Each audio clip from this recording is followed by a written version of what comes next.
you are dialing in from Springfield, Massachusetts, right? Yes, ma'am. But Springfield, Massachusetts. and you're in your studio today. Mm-hmm. Mm-hmm. Mm-hmm. Um, but you live in Springfield, but your artist statement identifies a number of nationalities. You identify as West African, European, Caribbean, Ah, American, ah. and Yeah, so yeah, go on. so this is a phrase that you use that really struck me is you are being birthed by a violent collision of many worlds and cultures. And Yeah, it yeah, is enriching to your identity instead of yeah. confusing. So if you want to, maybe we could start there. How does your identity inform your studio practice? Hmm. Well, I'll just start off like, you know, I was born in Kingston, Jamaica. For the better part of my life, I only lived exclusively in Jamaica. Then I got the opportunity to do my MFA in New York. And then I met my wife there. I moved back to Jamaica, and then I moved to the US, but not back to New York, to Massachusetts. So that kind of just journey alone kind of opens me up to like, I feel like I've lived different lives, but then also to like just kind of doing research into my own heritage, history. You realize being Jamaican is not, although people relate being, I identify Jamaican as being like a particular xenotype, right? It's not really, because you have white Jamaicans, Indian Jamaicans, Chinese Jamaicans, and we all kind of bring together this whole thing that is the flavor of Jamaica. Our national motto is "Out of many, one people," you know. So that's really at the crux, and that's how I was brought up. That I'm not different from it. I'm not.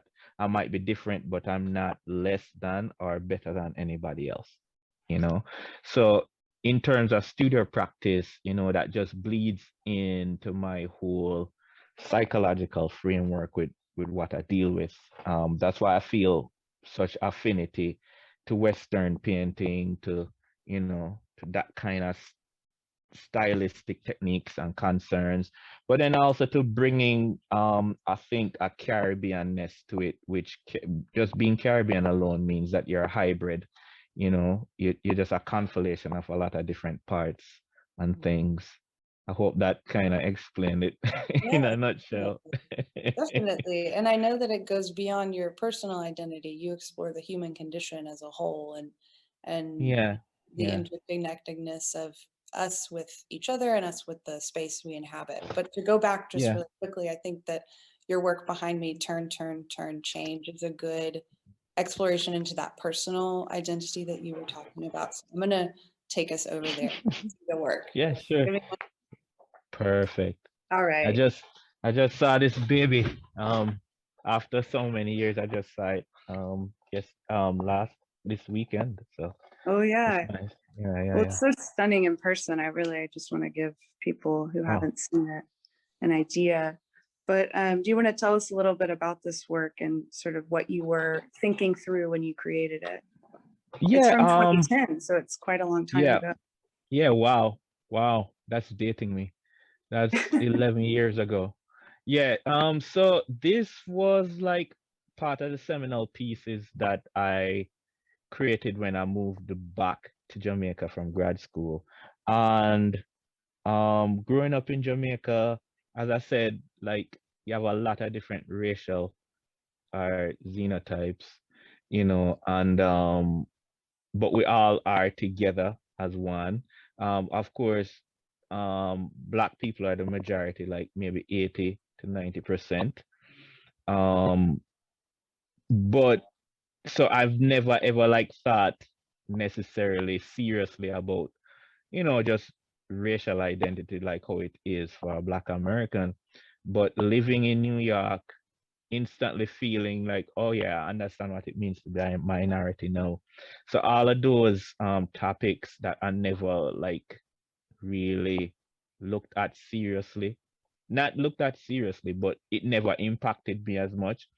I I started to want to tackle them and be preoccupied about it, especially like um how your perception of yourself is impacted by the other, right? So these and a series of works. Actually, the sister piece to it is right over there. You can see it behind me. And that one is called How Horrid My Reflection of Me When I See Me Through Your Eyes. So, you know, coming back to Jamaica, having a little time to just process a lot of stuff, My because I process want time the is like feelings to pretty be slow. genuine and So I like true to sit back and months and after just an incident heartfelt, happened and just feel So it out. so sitting back home, having that time and space, it just started to flood, and all of the research I was doing, it just started to flood. And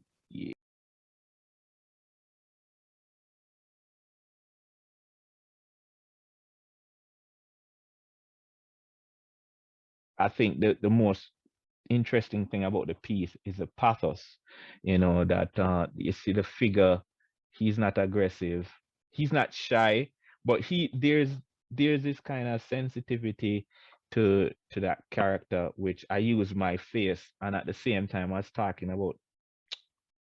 was looking at how the camera lies on photographic distortion and Derrida and all of these kind of like interesting things.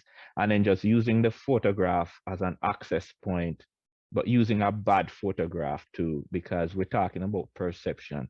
So getting a skewed image or a blurred image and then using the act of painting with my hand, changing it to kind of talk about the kind of nuance of perception and how we perceive each other and how we perceive ourselves, and that kind of cognitive dissonance between what is true about me.